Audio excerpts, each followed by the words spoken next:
What is going on, brothers and sisters? Eric Rosen here, your internal strength coach, here to show you how to overcome your greatest challenges so you can shine your brightest light. The topic that I'm going to discuss with you today is about community. So, this idea came to me earlier when I was studying for an exam that I'm going to be taking. I was out in the yard just trying to get a little bit of sunlight on the face, and a bee actually landed right on a bracelet that I've had on for about a year now from my ayahuasca ceremony I did in Peru this past November. And it kind of hovered there for a second, sat there on my wrist, and I just remember thinking, it's kind of interesting that a bee this time of the year in the fall weather would just happen to land on me like that and actually stay there for a moment. So I thought, wow, this actually, could be some type of messenger. So I looked up the spiritual meaning for a bee, and it has a lot to do with community. Bees, they go around, the whole pollination process is actually a very, very symbolic of being sociable, of going around socializing. So I think the bee came to me too because I'd actually just spoken with someone at my chiropractor's office, a practitioner there, who invited me to a meetup with health coaches, which I went to one last week, but this one is this Friday. And I was kind of like, yeah, okay, maybe, like, even though like I should be like, fuck yeah, let's go. But I feel like this bee came in kind of like, hey man, did you get the message? Like, come and like connect with others that are like similar to you but different, that are on the same path as you, that resonate with you, that are trying to help people and help heal people. Go and connect with those people. So there's kind of this little bit of a dualistic nature to bees too, where the connotation, worker bee, they're part of this big community, kind of working for the queen, but they also get to go around and they get to stop and smell the flowers, right? They're pollinating flowers. They get to stop and smell the roses. So it's this balance, I think, between, working, but then also stopping and, taking pleasure in life, taking pleasure in, just the simple things. And so, I feel like part of the reason the bee came to me too was at the chiropractor's office, had a lot of upper back pain, a lot of upper back stiffness.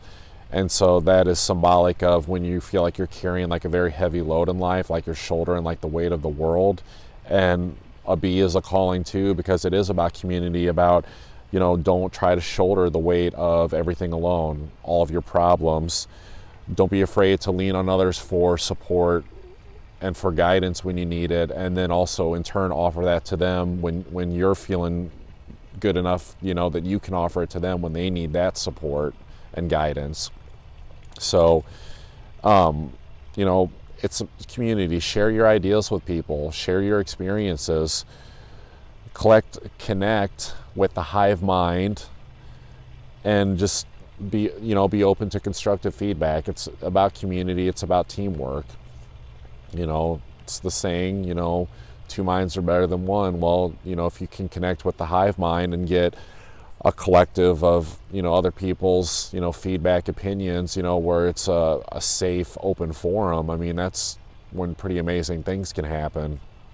So, if life seems stagnant, if life is seeming stagnant, you're caught up in a routine, you're caught up in the daily grind, stop, smell the roses, go out, socialize, do something out of the norm with people. And it doesn't have to be over, bad food or alcohol or something like that. Just, go for a walk with somebody, play cards, or even just sit and talk, just talk and open up. So, if it's a work situation, community wise, not being afraid to check your ego and to ask people for help if you need it, not being afraid to delegate. That's also checking your ego. I mean, some people want to be like, oh, only I can do this right, I can do this myself. No, like, don't be afraid to call in support. So, and being grateful too, being grateful for your team, being grateful for your community, the people that are on the same path as you, and expressing that to them, not being afraid to tell them that, and even doing gestures, acts to show them that you appreciate them. And so, I mean, really an act is anything that's in a positive space that's outside the norm of the routine. You know, like you take the team out to dinner or something, you know, a healthy dinner. But, you know, it's just anything that it's like, wow, he or she didn't have to do this, but they did. You know, they didn't just say, you know, like they say to me occasionally, hey, you're doing great job, you know, so happy to have you a part of the team, but actually going and taking time, effort, energy, and even some money potentially to show them that you appreciate them.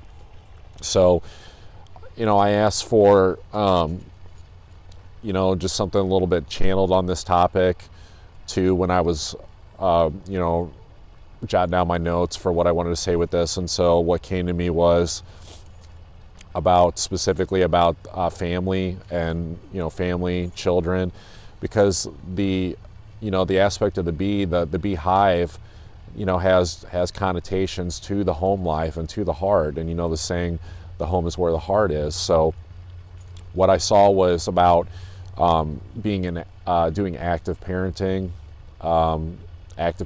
as opposed to doing passive parenting, you know, actively connecting with the people in your family, not just the children, and not just in a passive manner, like, oh yeah, we hung out, we went out to dinner, and like no one like said much at dinner, and people were just had like contempt for each other or something like that. You know, it's about the connection. It's about the actual real connection. So, you know, this message though was specific to kids. Like when it comes to your kids, you know, yes, you're in charge of keeping your kids safe. You have that responsibility. You know, you're in charge of, you know, making rules and boundaries. And, you know, I believe that those boundaries should be, you know, out of, you know, the kindness that you have for them, you know, so that they can grow up and be amazing, awesome individuals, not like authoritarian, like this is my house and these are my fucking rules, and if you don't like them, go to your room, you know, something like that. You know, setting those boundaries and then letting the kids, you know, exist and just explore within those boundaries, because ultimately, like, you know, I think people might have it in their head, they may not express it, but like there's like an implication of like ownership to children. You don't own them, like you're responsible for them, but they're like little people with like developing personalities. So, you know, giving them that space to, you know, explore, you know, their developing lives, I think is very important. So, you know, my advice, you know, when it comes to active parenting is to set a schedule, especially like the weekday evenings, if you work, you know, the normal day job especially, or the kids go to school and everyone's home in the evenings. You know, I have that atypical example with my son. Not atypical, it is typical. But, you know, and my son specifically, but I think children in general respond really well to a routine because it gives them a feeling of security and certainty that they know what's going to happen. And I think that is a key for, you know, a child's development, you know, that they can feel safe and they don't have to fear the unknown so much. You know, they're going to have to deal with that when they get older, but it doesn't necessarily need to be like constant chaos. So setting this routine, what it's going to do is it's going to allow you to block off time where you can do the active parenting, where you can actually, you know, have this time for connection. And I think it's best to, you know, because screens are so readily available, and that's what makes it so easy to fall into the passive parenting trap, right? And because adults have so many responsibilities and we're stretched thin on time, you know, as far as time goes too, if you didn't check out the, you know, the affirmation the other day about time, just saying that, you know, God is basically giving you all the time that you need to get exactly what you need to get done in this day.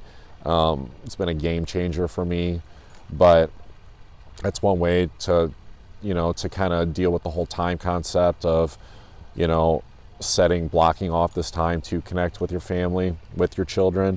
So I would say no screen time.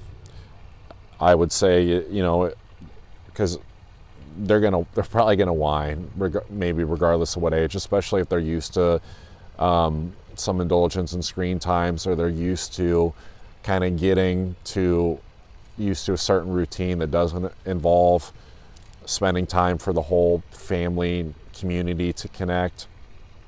And so the whining's going to come, but be patient. Be patient. Give them that space to express themselves. If the kid whines and says this sucks, don't say, oh, it doesn't suck. Just allow them to express that. Ask them questions. Let them get it out. Let them be heard.